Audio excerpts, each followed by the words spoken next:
अस्सलाम वालेकुम एवरीवन, बिस्मिल्लाहिर्रहमानिर्रहीम। तो सबसे पहले जो है वो ये मैंने फैब्रिक और फॉर्मिरैन शीट से जो है वो ये मैंने पीस रेडी कर लिया है। इसके पीछे जो है वो ये मैंने फॉर्मिरैन शीट लगाई है। तो ये जो है वो जिससे कि आजकल पाइचे बनाए जाते हैं, तो ये वो शीट है, इसको डल भी बोलते हैं। तो ये आसानी से मिल जाती है। तो इसके ऊपर जो है वो मैंने इस फैब्रिक को रखा और उसके ऊपर मैंने इस तरीके से जो है उसके ऊपर स्क्वायर शेप्स बनाई हैं और इसके ऊपर फिर उसके बाद मैंने मशीन से सिलाई लगाई है। तो इससे जो है ये कपड़ा और जो फॉर्मिरैन शीट है वो एक साथ अटैच हो गई है और इसके ऊपर एक अच्छा सा पैटर्न भी बन के आ गया है। और इसके बाद जो है वो हम इसमें कटिंग करेंगे। तो कटिंग के लिए जो है मुझे यहाँ पे जो है वो 20 सेंटीमीटर बाय 16 सेंटीमीटर का ये पीस कट कर लेना है।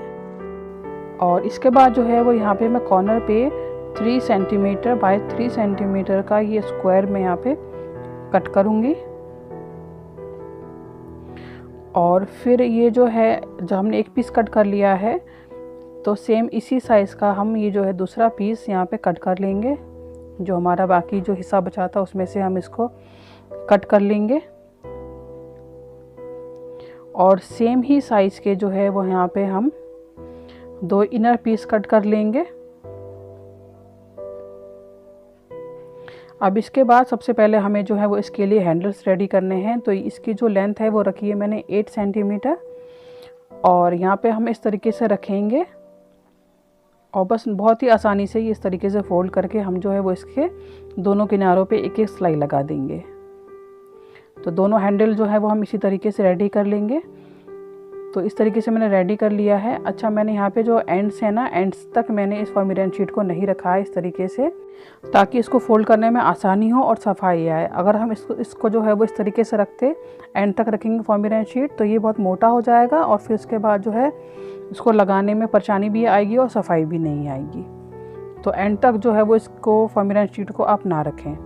तो इस तरीके से मैंने यहाँ पे 5 सेंटीमीटर और ऊपर से मैंने 3 सेंटीमीटर का निशान लगा लिया है दोनों साइड से।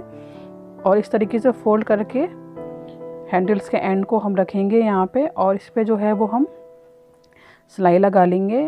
तो इस तरीके से हम यहाँ पे जो है वो इस तरीके से चौकोर इस तरीके से एक शेप बना लेंगे। इस तरह से हमें इस पे डबल सिलाई लगा लेनी है ताकि जो हैंडल्स हैं वो अच्छे से हमारे अटैच हो जाएं। अब जो है दोनों साइड पे हमें इसको अटैच कर लेना है हैंडल्स को। अब इसके बाद जो है वो हमें ये हैंडल्स जो हैं वो परेशान ना करें आगे सिलाई करने में। तो यहाँ पे जो है वो मैं इनको पिन अप कर दूंगी।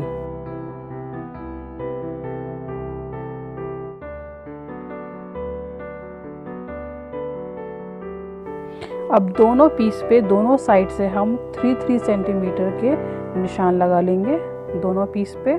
और इसके बाद लेंगे हम जिप और जिप के जो एंड्स पे जो है वो मैंने इस तरीके से जो है वो इसको कवर कर लिया है। इस तरीके से एंड पे मैंने इस तरीके से कवर कर लिया है और दूसरी साइड के जो एंड्स हैं उनको जो है वो मैंने इस तरीके से अंदर की तरफ फोल्ड कर दिया है। अब जो है वो हम यहाँ पे जिप को पहले ओपन कर लेते हैं और इस तरीके से हम यहाँ पे इसको रखेंगे, उल्टी जिप रखेंगे हम। और हमें यहाँ तक जो है वो 3 सेंटीमीटर तक हमने निशान लगा लिया है और हमें जो है वो यहाँ से लेके यहाँ तक ही, जहाँ तक हमने निशान लगाया है यहीं तक ही हमें सिलाई लगानी है। तो मैंने दोनों साइड से जिप को इसी तरीके से अटैच किया है। तो यहाँ पे आप देख सकते हैं मैंने बिल्कुल एंड तक जो है वो सिलाई नहीं लगाई है। जहाँ तक निशान लगाया था सिर्फ वहीं तक मैंने सिलाई लगाई है। अब इसके बाद जो हमने इसके लिए इनर पीस कट किए थे वो ले लेंगे हम, उनको हमें अटैच करना है। तो इस तरीके से जो है वो पहले जो हम ये जो एंड है जिप की ये सिलाई में ना आ जाए तो इसके लिए जो है वो हम इसको पहले पिन अप कर लेंगे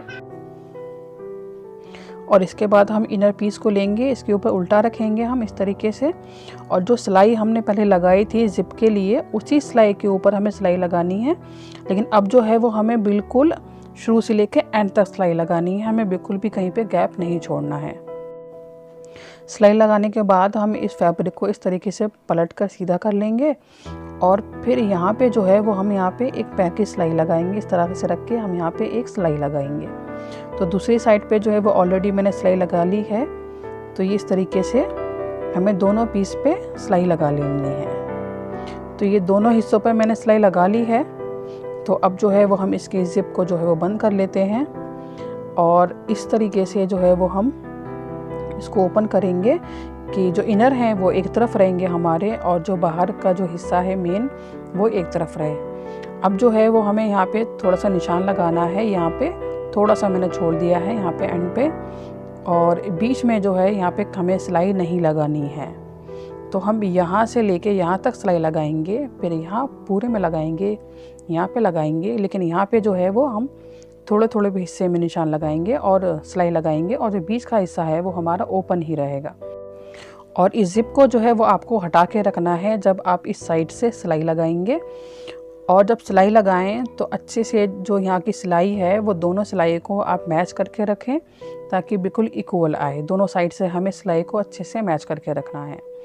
तो मैंने यहाँ पे सिलाई लगा ली है, और अब हमें इसके कॉर्नर्स बनाने हैं। तो कॉर्नर्स को हम इस तरीके से फोल्ड कर लेंगे और सिलाई को खोलेंगे। इस तरीके से सिलाई को खोल के सिलाई से सिलाई को बिल्कुल अच्छे से मैच करके और हम इस पर एक सिलाई लगा देंगे। तो ये चारों कोने जो हैं वो हमें इसी तरीके से सिल लेने हैं। अस्तर वाले हिस्से को भी हमें इसी तरीके से ओपन करके बस इस पर हम एक सिलाई लगा लेंगे। तो चारों कॉर्नर को हमें इसी तरीके से सिलना है। तो जो है मैंने चारों कॉर्नर सिल लिए हैं। और अब जो ये ओपन एरिया हमने छोड़ा है, यहाँ से हम इस बैक को पलट कर सीधा कर लेंगे और इसे कॉर्नर्स को हम अच्छे से बना लेंगे। अब जो है ये ओपन एरिया है, आप चाहें तो इसको हाथ की मदद से सिल लें और चाहें तो आप मशीन की मदद से सिल लें। तो इसके बाद जो है हमारा बैग बिल्कुल रेडी है, और ये बहुत ही क्यूट और बहुत ही प्यारा बना था। Thank you for watching.